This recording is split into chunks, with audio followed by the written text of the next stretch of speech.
মাননীয় মহোদয়, বিনীত নিবেদন এই যে আমরা কবি নজরুল সরকারি কলেজের শিক্ষক শিক্ষার্থী ও সাধারণ অংশবিজন সম্প্রতি প্রস্তাবিত ঢাকা সেন্ট্রাল বিশ্ববিদ্যালয় সংক্রান্ত খসড়া ও সংশ্লিষ্ট আলোচনায় আমাদের প্রতিষ্ঠানের বর্তমান অবস্থা, ঐতিহ্য এবং একাডেমি বাস্তবতা প্রত্যক্ষভাবে প্রবাহিত হতে যাচ্ছে। 1874 সালে মহসিনয় নিয়া ফান্ডের সহায়তায় প্রতিষ্ঠিত কবি নজরুল সরকারি কলেজ বাংলাদেশের অন্যতম প্রাচীন ও ঐতিহ্যবাহী শিক্ষা প্রতিষ্ঠান।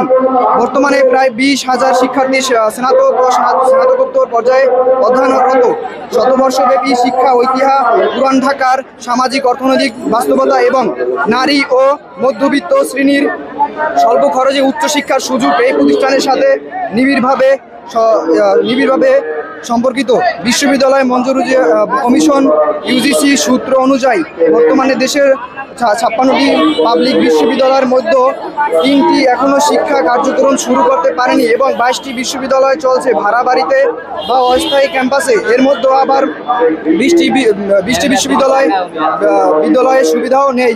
এই পরিসংখ্যান প্রমাণ করে যে নতুন কাঠামো তৈরির আগে বর্তমানে বিশ্ববিদ্যালয়গুলো অবকাঠামো, শিক্ষক সংগঠন ও শিক্ষা মনোনয়নে মনোযোগ দেওয়া জরুরি। প্রস্তাবিত খসড়া 7.3 বলা হয়েছে হাইব্রিড পদ্ধতিতে 35 থেকে 40% ক্লাস অনলাইনে পরিচালিত হবে। অথচ কমিটি গঠনের উদ্দেশ্য ছিল শ্রেণীকক্ষ ও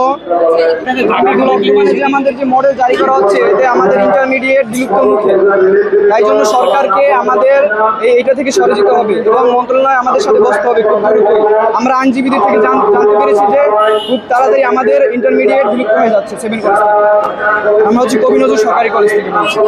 আমাদের সরকার যে অধ্যাদেশ জারি করেছে সেইভাবে যদি মডেল করা হয় তো আমাদের যে সময়টা দেওয়া হয়েছে 8টা থেকে 12টা, এর ভিতরে আমরা কখন ক্লাস করব আর কখন আমাদের ল্যাব ক্লাসগুলো শেষ করব, এই যে সময়, এই সময় আমরা কোনোভাবে। আর আমাদের কবি নজরুল সরকারি কলেজে মাত্র 3টা ভবন, 3টা ভবনের একটা আছে 2 তলা, একটা আছে 3 তলা, আরেকটা আছে 6 তলা। তো এইখানে যদি বিশ্ববিদ্যালয়ের ওই মডেলটা জারি করা হয় তাহলে আমাদের ইন্টারমিডিয়েট কিভাবে সামনের দিকে আগাবে? ভবিষ্যতে তো অবশ্যই আমরা ইন্টারমিডিয়েটটা বিলুপ্ত হবে। আর অনেক স্টুডেন্ট আছে যাদের বেসরকারি কলেজগুলোতে পড়ানোর সামর্থ্য থাকে না, তো তারা এইসব সরকারি কলেজে পড়তে চায়। তো এই ইন্টারমিডিয়েট যদি আমাদের বিলুপ্ত হয়ে যায় তাহলে সেই স্টুডেন্টগুলো পড়ালেখা কিভাবে